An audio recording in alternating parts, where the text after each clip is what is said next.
But I'll never forget when the doctor come, I'm lying down, it's gone in and out your left leg, son.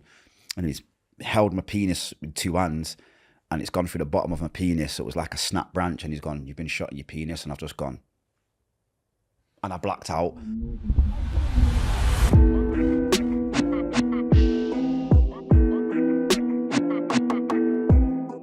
I grew up in South Manchester, in an area called Moss Side. The south part of Manchester is known as Gunchester. It was a load of shootings in the 80s, 90s, 2000s, and now it's stabbings. So it was the roughest part of Manchester to grow up. At the time, I thought it was a normal childhood with getting beat by my mum, dad not being there, because growing up in the community, I'm not saying all, but a lot of black fathers weren't present. So most of my friends had single dads, so I just thought it was something normal. My dad was a popping dad, so you know who your dad was. He'd come in probably once a week, once every 2 weeks, go on like he's being a dad, give you £10, take it back off you, say, oh, give me the tenner back, I need cigs. But it wasn't a dad in terms of taking us anywhere. I heard my mum struggling for money, borrowing money for food. So he wasn't a man, he wasn't a father, he was a sperm donor. I had an older brother called Gary, and Gary was 2 years older than me, so we slept in the same bedroom. I used to have his hand-me-down clothes.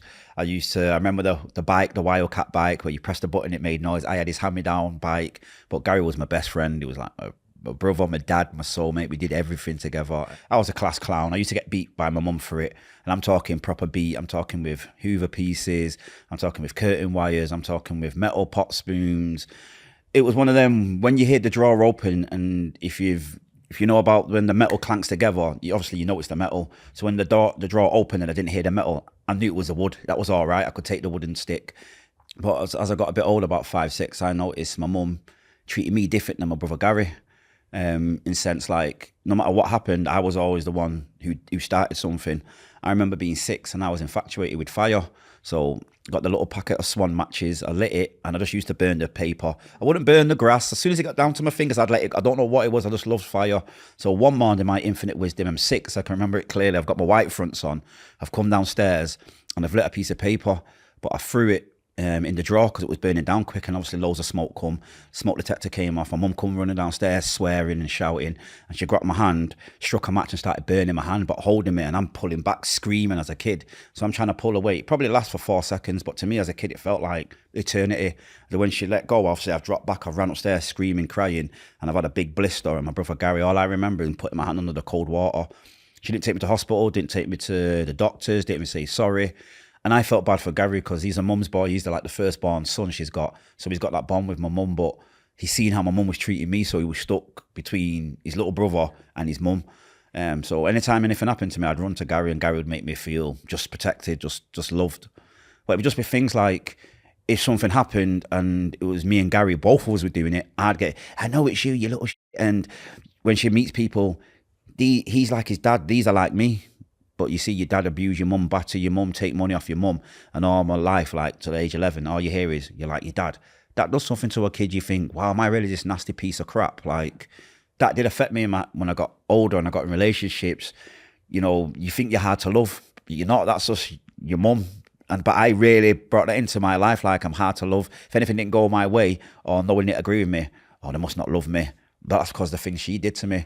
I remember staying outside in the rain when it used to be like October, November, and you finish school, and then it gets dark quick. I wouldn't want to go in. I'd be in the corner crying, and it'd be Gary that comes and searches for me saying, come in, bro. Because why do I want to go in when you're either going to get beat, shouted at, or when you walk in the room, she stops talking. And then you just, I can never forget, like I'm trying to not like get emotional now. I used to always go in the kitchen, just open the fridge, and I'd be bawling out, and Gary would come and like, bro, we was talking about, but I know he's only saying it because he knows how I'm feeling. But it doesn't take away that the woman, your mum, not your dad, your mum who gave you birth, you was in the belly for 9 months and she don't love you, it does something to you. So when I went to high school, that's when it all went downhill.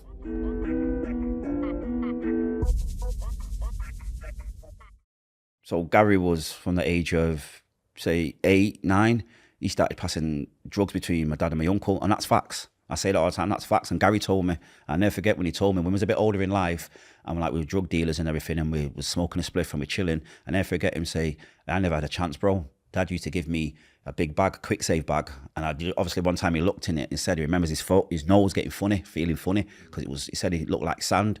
Obviously that was heroin. And he gave it to my uncle, and then my uncle gave him a big bag of cash. So he knew about selling drugs from when he was 8, 9 years old. when we moved to Rusholme, which was like a deprived area, what do you think he was going to do when we got into hard times? So he never really had a chance. And when you look at it, we both never had no chance, and that's the parents. Hi, welcome to Deep. This channel goes a level deeper. Deep is a brand new YouTube channel that is dedicated to the amazing experiences of incredible individuals. We basically try and answer the questions that you always want the answer to, but you don't feel like you can ask. Myself and the team are responsible for a lot of the factual content that you might have seen on YouTube, Minutes With, The Gap, Agree to Disagree, among others. And we set up this new studio and this new channel to go a level deeper. We will be uploading a new video every single week. There'll be a wide range of stories, so please hit the subscribe bell. Please let us know in the comments if there's anything you want us to cover, any stories that you've been interested in, any questions you wanted to ask. We hope you enjoy. Now back to our story.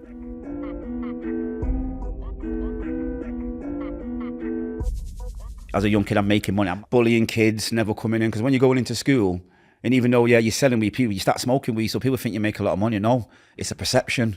So when I got that from young, like I'm selling weed, say I've got £50 profit, I'm smoking it with me and my friends. So when I still have to go to school, you're pulling out £10 to buy food. I've got a dinner ticket. Wait a minute, I'm a gangster. So I start robbing kids at the ice cream van and charging kids to move up in the dinner line. And obviously the school had enough of it and kicked me out. Then I just thought, after a lot of years, I'm going to go full hard fledge in the street. I want to be that gangster from Rusholme with Gary. I want to have that name. I want to hurt as many gang members as I can. I want to be disrespectful. I want to have that bad name. But that's stupid.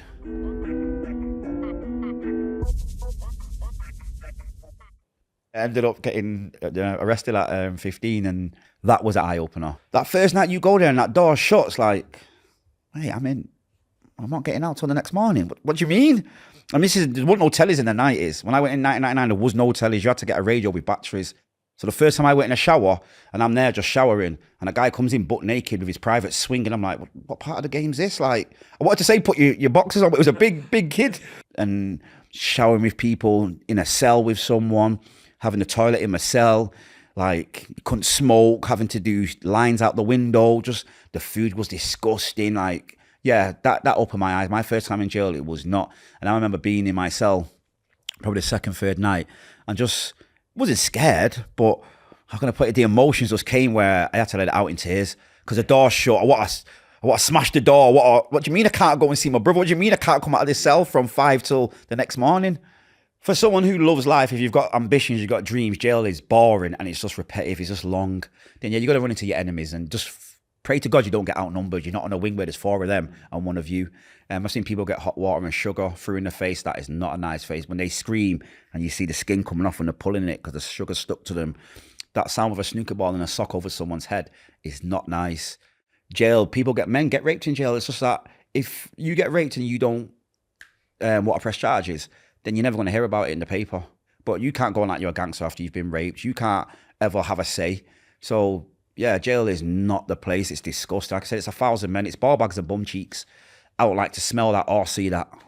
I had a few fights, didn't win them all. I remember one fight, the guy, I did all that gangster crap. Yeah, what you saying? He was from Newcastle. He was ripped up. He just went bang. When I say I seen stars, like the movies, I seen stars. And that taught me, everything I take the lesson from, that taught me, shut your mouth and just fight.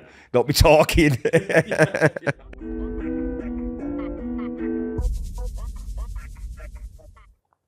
I'm getting you who wants to be around us. You can tell some kids want to be in that life. So I'd get you, let you get in the car, put a chain in you, give you a name, drive. And I know you're thinking, I'm thinking, wow, my nickname was Skelly. I was a skinny guy. I'm with Skelly. Got the gangster music on. We're hitting a corner slow. We're smoking and bring you to the older parties. The girls know who you are now. You're selling drugs. You feel like a man. 1 or 2 you feel bad for because you're using them and they're going to get spit up and chewed up and spat out. But most of them now, because the way I've seen it is, it's better you getting 13 months in jail than me getting my second time 4, 5, 6 years. And if I don't do it, you use the same thinking, someone else is going to get this kid. I might as well do it and pay the kid. But yeah, you don't understand you're ruining their lives. And the ones that I did not care about, to me, it was part of the game. I feel bad now, but back then, I really didn't care. 1 or 2 who, you get to know the situation, the mums struggling, they're just poor. You feel bad what you're doing to them. But the ones who actually want to come around and want to go shop for you, you're like, yeah, you deserve it because you want to be in this life. The kids that are around you, the kids that's lonely, he's isolated, the kid that hasn't got the Nike trainers, the kid that has got no dad and his mum's not calling him in at 8 o'clock and it's dark. them kids that are wandering around, the kids outside the chippy, you can always see something wrong about that person. And if you become their friend, and you can turn them against their parents, because if I give a young kid 10, 20 pound just for holding a bit of weed, and I don't even need them to hold it. I know that if I give you this, you're gonna be like, yeah, Matthew, trust me. But then I'm giving you 20 pound. 20 pound at the age of 10 when your mum's struggling just to get you to school, that is a lot. And then the more money you make, you feel like a man now. You can say to your mum, yeah, mum, I don't need bus fare for school. And then other ways was you groom the mum. So you got the mum who's got 2 kids. You know, you see her coming from Quick Save. Back then, Quick Save was the best place. And she's got like no frills. She's only got 2 bags. So you go to the house and she knows this is someone in your area, so they know you. You can't just go to a stranger. But someone who knows you, and she's like, oh, you're right, Matthew, can I use your toilet? So I've gone there, I've left a bit of weed upstairs. And then she's phoned me, oh, you've left something in the toilet. I've just put it in a bag. So I come and got it and said, yeah, I gave her some money. And I just said, listen, I know you're struggling. If me and my brother come here, we'll give you 5 ton a week. But anytime we come more than twice, we'll give you, like, say, £150, £200. So when we're doing drug dealers, like people from Birmingham are coming, we'll use her house. But then she's making more money. So now you see her leather settee, which everyone wanted, you know, the recliners. Instead of going to Quick Save and getting 2 bags, she's coming back in a taxi. Her kids, instead of having like Dunlop trainers, now have got Nike going back to school. And I know it's bad. And then some of them, you sleep with them because, you know, you're somebody and they feel that you love them. You tell them all that crap. But the bad part is when they want to stop. And then you know she wants to stop, but you just basically use the money. Now, if you pull the money out of this house, she's going back to struggling. She's going right back to struggling. So it's kind of, that's the bad part about it. When you're grooming someone's mum and you're using the money, and these people don't really want to do it no more, but you're addicted to the money and you see it, it doesn't make you feel good, but needs must.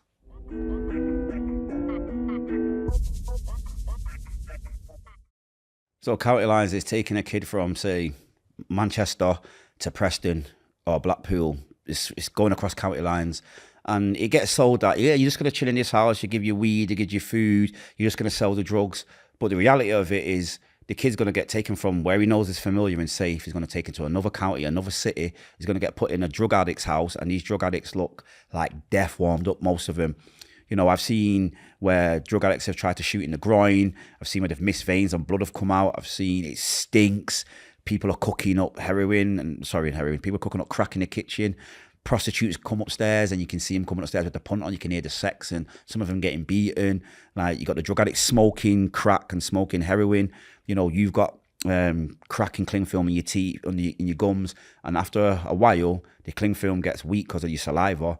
Then you notice your mouth's getting numb. That's the crack going into your system through piercing the cling film. So you're getting high off that. You're getting high off the fumes. You're smoking while you're in there. You've got heroin up your anus. Like, it's disgusting. And you've got to eat in that house and you've got to stay there until that £1,000 worth of drugs have been sold. That kid wants his mum. He wants his dad. He wants his bedroom. He wants his house.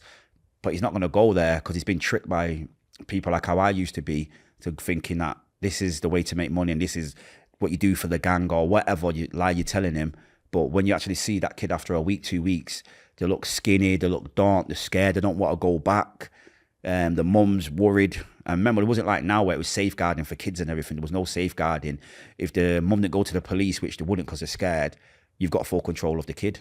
But that kid mentally, you see the difference in that kid. After 2 weeks or a month, you see that kid's mental capacity drain.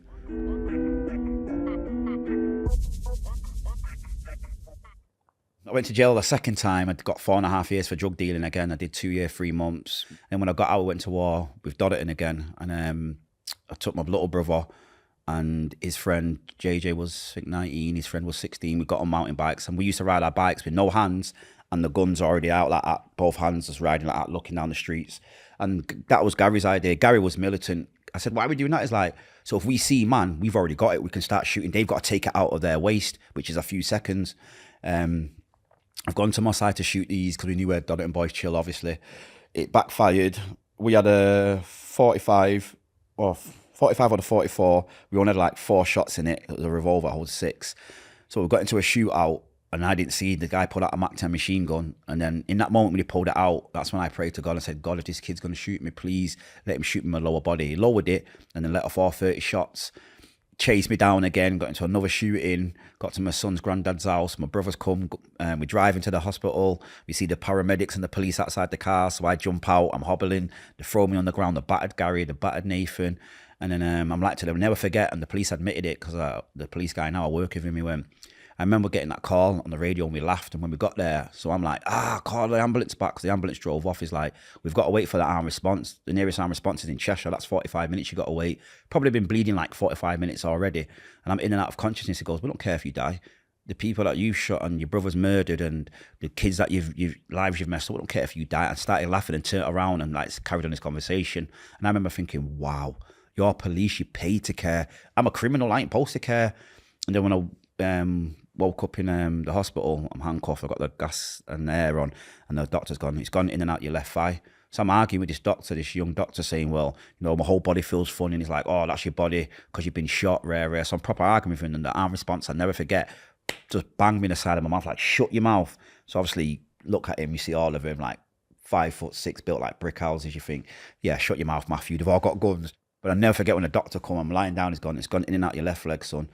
And he's held my penis with two hands, and it's gone through the bottom of my penis. So it was like a snap branch, and he's gone, you've been shot in your penis. And I've just gone. And I blacked out.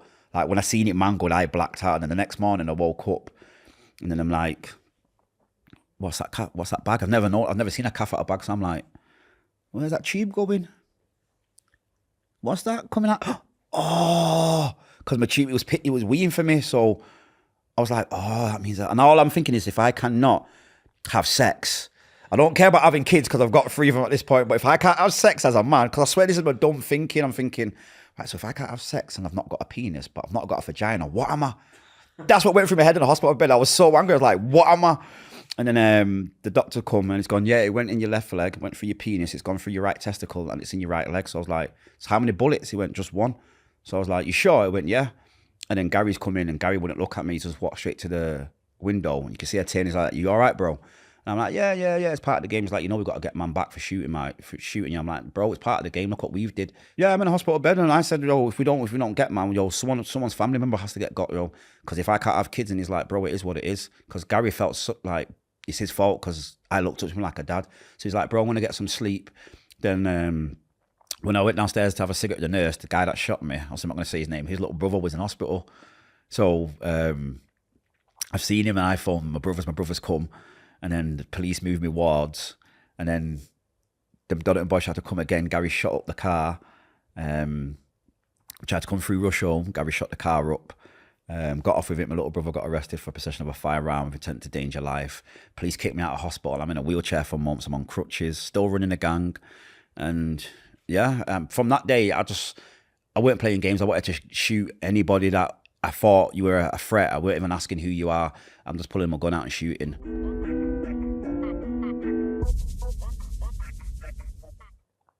Yeah, so I was in jail the third time, and in my thinking, it's only 6 years. 6 years is a long time because you're going to do half of it. So 3 years is a long time in jail to anyone watching it.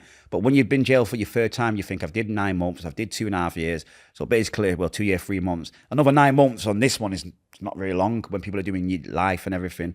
So I was in an open jail, I was getting to go home and everything. Went home this week, Monday to Friday, seeing Gary, my kids, my brothers, my mum. Gone back Friday, Saturday, Sunday, Monday, Tuesday. I've got a mobile phone, so I'm speaking to them every day.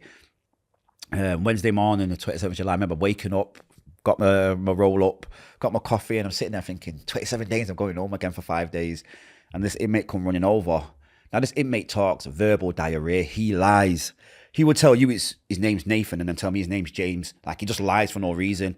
So 7:30 in the morning, I'm sat outside on the bench. It's a hot day. I'm thinking, yeah, I'm going to go college in a bit. And this guy comes running up and I'm like, oh, what does this guy want? Like, what you saying, bro? He's gone, have you heard what happened last night? I've gone, nah, what happened? He's gone, 2 of your brothers have been stabbed. I've gone, nah, we shoot first. And he's gone, nah, they did, one's dead. So it's too early to get my mobile phone out because obviously everyone's moving about. So I've gone on a prison phone and I'm like, morning, mum. And mum's like, morning, son. I'm like, what's going on? She's like, nothing, just with your brother JJ going to Liverpool. So I'm like, oh, all right. So I'm thinking, when I catch this guy later, I'm going to knock him out. But I had that little feeling in my gut. I've just gone, mum, forget all that, what have you heard about my brother? Because I'm in an open jail, she was so scared because an open jail, like I said, it's not called escaping, it's called absconding because there's no gate to get through. You just jump over the little hedge and you're gone. So my mum was scared to tell me, so I've just gone, forget all that, my mum heard about my brother. And I'll never forget, she just went, Gary's dead. I said, you what? He said, yeah, your brother's dead. He got stabbed last night and his heart is dead. Your brother Kyle's on life support, so, in a coma. So I put the phone down, gone to my cell, and obviously, when I'm going to my cell, obviously I've slammed the door open because I'm like in the mode of like crying, but I'm still in shock. So there's a guy on the phone, I'm not gonna give his name, but he's a Dodderton boy. His friend was the one that shot me. And so he's come to my cell and he's like, wow, I've just seen what's up, bro. And I'm like, Gary's dead, he can't be dead. And my hands are shaking. So he's put the telly on and I've just heard Gary Mullings stabbed last night, died. And I swear it felt like someone was just stabbing me in my heart repeatedly, because like I saying, I loved him more than my own life. The officers have phoned the wing and said, send him to reception, he can go home. So, because that's the law in jail. When you're in an open prison, if something like that happens, you're allowed to go home for 2 days because you're in an open prison anyway. So when I've got there, I've got my hands on the desk and I'm bawling my eyes out. I'm in disbelief. I'm not even angry yet. I'm just in disbelief. Like, I spoke to him last night. What do you mean he's dead? But I'm proper bawling my eyes, like with your lips, like snot's coming out my nose. I mean, like someone stabbed me. This is like my dad, my best friend. So my hands are on the reception desk and I've got my head down crying. I've just felt click, set of handcuffs. I'm like, I didn't even say nothing. I just looked up like to say, what are you doing? And the governor's come and said, the officers have told us who you are. You and Gary run a gang. What is the police suspect you of all that, the shootings and everything? And if we don't get you out of this jail and you abscond and go and kill the person that did it, we'll be held responsible. So they sent me to Marlin's prison. That first night I went to sleep, I remember speaking to Gary clear as day, and Gary telling me he's dead, and I'm crying. He's like, it's all right, bro, I'm going back home to God. And when I've opened my eyes, I thought, yeah, Gary's not. Seeing the metal toilet, I thought, oh, he's really dead. This is not a dream. So about 4 weeks go past, and the law in this country is if your mum, dad, brother, sister, kids die, you're allowed to go to the funeral. They've took paedophiles, they've took rapists, they've took murderers where police escort. I'm a Cat D prisoner. I'm the lowest form of prisoner that you can get in this country. So 4 weeks have gone past. The Thursday night they said go to reception. So I've walked to reception. I'm thinking I can say a few words to my brother. I can put him in the ground, tell the world what it meant to me. You know, see my family. And when I've got there and the governor's just gone, we can't let you go, Matthew. Police have told us for your safety, the officers' safety, people at the funeral, because you and your brother ran the gang and there's going to be your gang members with guns. There might be people looking to cause retaliation. We can't let you go. When I say I dropped to my knees, I'm not scared to say, I remember looking around the governor's office for some scissors. I just wanted to kill myself. I wanted to be with my brother. I don't care what. No one don't know my... People who know me and Gary know our bond. Like, you didn't see one without the other. And I'm thinking, you can't let... I'm not going to be able to say goodbye. So, obviously, about 2 minutes later, they've gone, we're going to take you to the Chapel of Rest. It's not been done before in this country, but the police said they're going to be waiting there for you. So when we've got there, the officers are arguing, the police, and the police like, take the cuffs off him. What if he runs? Well, if he runs, he's going to run to his mum's or his girlfriend. He's not going to run. If you don't want your jail turned upside down, take the cuffs off him. It's his brother. And I'll never forget when I walked to this cold room and I'm like, who's in that casket? You know, these people are tripping. I don't know anyone that's dead. And when I looked at Gary was like a fair-skinned guy. He looked like mixed race. He was darker than the night sky. And I remember like the movies, you know, you can touch the hand. The hand was frozen stiff on his thigh. That destroyed me. That I dropped to my knees. I was bawling my eyes out. I said, take me back to jail. They're like, you want more time? I was like, take me back. All that made me do that at that point was just get on the phone Gary Scout's friends, phone my friends. I had a lead guy, this guy from Leeds, I won't say his name, he's doing life now. He was ready to murder the people. But the next morning I got on the phone, I was like, so sorry, Mum, I can't come to the funeral. They won't let me go. And she went, it's all right, they won't let JJ and Kyle go. So my mum's lost Gary and her 3 other kids are in jail. So there's no one to help bury him. And I never forget, she went, I've got to go now, Matthew. They brought Gary's body to me, it's downstairs. And my mum's gone, started to cry. For the first time in my life I've heard my mum crying. I remember like dropping to my knees crying. You had all these big gangsters or whatever. Oh, it's all right, it's your brother, let it out. And I remember thinking, I don't give a hell what you think. I don't care what you think. And I went to my cell. In that moment, I dropped to my knees and I said, God, please forgive me. Like, accept my soul, whatever you want me to do and go through, I would do, because I've did it my way. And look what happened. For 18, I was in jail about 60 months after that. That was the worst 60 months of my life. I was crying every day. Oh, I felt suicidal. I felt to go murder everyone, throw my life away, and just to, you know, do 35 years in jail because that's what the streets expect. The pressure to do something, not even if you don't want to, because I wanted to change my life. And like I said, I never wanted to do any of this. Gary's not here now, so I had to look at myself and think, you're going to be real or you're going to be fake? You're going to go murder the person that did it or the people that did it. So the gang and the criminal world can say, yeah, Skelly's on it, Skelly did the right thing. But when you're doing 35, none of them don't visit you, none of them don't look after your kids, and all of them are going to try and get with your girl. What do you really want? And I remember it hurt. I remember getting out crying thinking, I've not got retaliation, I'm a coward. But then I remember when I had my daughter and I held her, my daughter, she's my soulmate, she saved me. I just remember thinking, if I go and kill Gary's killer, and I go to jail and she gets abused or raped or has a bad life, that's on me.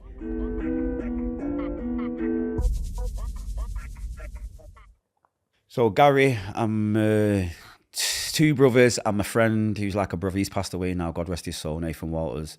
They all went to rob my dad's friend's like weed place, and my dad knew they were coming, and my dad and his friend stabbed Gary and stabbed my other brother.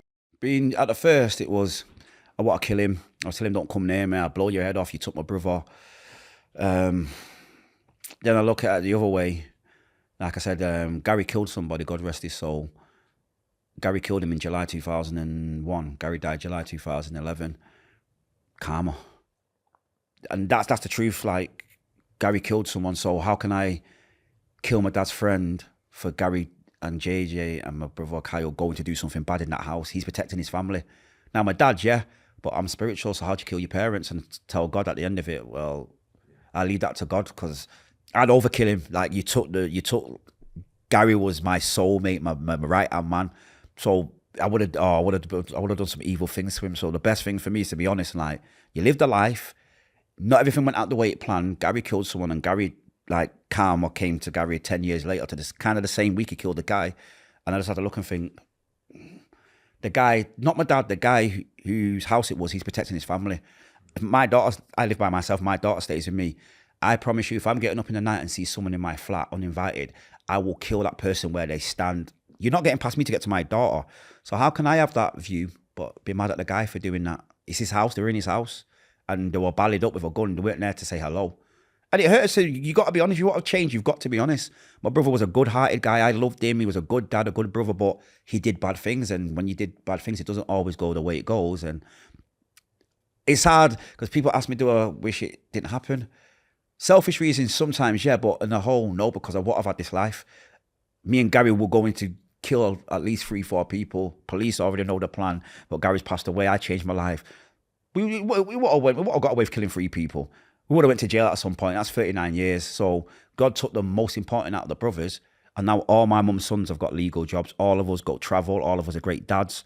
So I just see it the way God took the 1 to save the 3. But the hardest thing for me was how I think people perceive me. That's one of the hardest things, because I'm Skelly. Skelly's a gang leader. Everyone knows Skelly, like in the gang world. But now when you denounce it and you don't get revenge, and people see you driving a car like a normal, like I was working for Auto Cleanse, like driving hired cars and delivering them, and people are coming to get cars, see me cleaning them. That pride in me wanted to go and do something, because it's like, they look at me like, you see him like, is that my man? And you're like, no, there's your car. Oh, you got a job? Go on, man. And when the first one from Moss Side, who I didn't like the area, went, proud of you, man. Like, I mean it, man. Your brother will be proud. That hit me, because me and him weren't even friends. But for him to say that, it's like, nah, I mean it, bro. Like, your brother will be proud of you. Like, you left it alone, bro. You be doing life right now with the rest of him. And I remember driving away thinking, yeah. But then I seen a guy that just said, kill my brother. And when I see my dad, and I was at the lights, and I remember looking, and for a good year and a half, I felt like a coward, because I've shot people just because you're from a different gang. My brother's died. Am I using my daughter to not go and do it? Is that the coward thing? Am I using, oh, your brother would want you to change your life around, and I'm looking at the guy thinking I could get out this car and punch you in your heart and give you a heart attack. And I remember looking at my daughter, and I just remember thinking, it's not worth it. Like, so I started my own company called One Message, the number 1 and message, all one word. So we go to schools, we do assemblies, we do after school clubs, we do sessions in the park. It's all free. We do train teachers, social workers, police, do a lot of stuff like this. But for me, one of the best things is because I make a lot of money. So just for an instant, a quick breakdown. We work in a primary school. It was the day where kids come wear their own clothes, and there was some kids with, like, they were getting bullied because of the clothes. So me and Michelle Gleason, who works for me, she's my CEO, we said to the teachers, give us the poorest kids, like whoever they are, and ask them what they want. Karaoke machines, everything they want, we got, and plus more, and gave them money, and then got other families. So I use a lot of my money to give kids what they ain't got. So I would get, say your kid had an order out on him, you'd get in touch with me, parents get in touch with me, or social workers. I would get your kid, tell them who I am, and say, right, show them what they've got. I did show kids what they've got. You've got a good dad. Your dad's here for you. I didn't have a dad. My dad killed my brother. Going to all that. And like, what do you want to do? I like football. Now, most single parents can't afford it. So I'm like, right, I'll get you the football boots. I will pay for football. I will take you to these sessions, and I'll join in with you. I'm not just going to leave you. Then we'll get food, and we'll build a big brother, little brother bond. But then turn the life around, turn the mindset around, and get back into school. I love it when young people are now 17, 18, like, do you remember me when you came to here and you said that? I went down the right road. The best one that sticks out is a kid, a black kid. I did him years ago, like speaking to him, and then he come to me on Facebook and he went, you won't remember me, but my brothers are into gangs. And because of your story, I chose to be, like, do documentaries. Will you be my first person? I was in tears, like, wow. Like, it actually saves lives and he wants me to be his first. I did it, and I'll never forget. I was just proud of him, like he was my son. But yeah, one message just helps young people and young adults. We work with parents, we build relationships between the parents and kids. If you're going down a gang life, any young person out there or any adult you know that the young person is, the signs to look out for would be the changing mannerisms, the changing clothes, the changing friends, the changing music, the changing the things that they like, changing the posture. And there's many people you can go to. You can go to social service, you can get police, you can talk to teachers, community activists. For parents, don't be your child's friend, be a parent. But one of the things I want to say to everyone, what I have to do is make no excuses. When you look at yourself and be honest with yourself, there's people in Sri Lanka, different parts of the world where have seen famine, seen rape, seen murder, seen the village get burnt down, but they still go to school, they still pray to God. So who are we in England, in a first world country? You've got Samaritans. You've got more than the average person I've got in different countries to get help. So who am I to moan? And let's be honest, it was most self-inflicted. We chose to do gangs. Yeah, we got groomed, but at some point we knew it was wrong and we still carried on. Trust me, crime ain't worth it. It doesn't pay. Being educated and being legal and a good person pays off. I'm living proof. Don't make no excuses. It's not about where you start. It's about the middle bit, that journey, and it's about where you end up in the end of the race.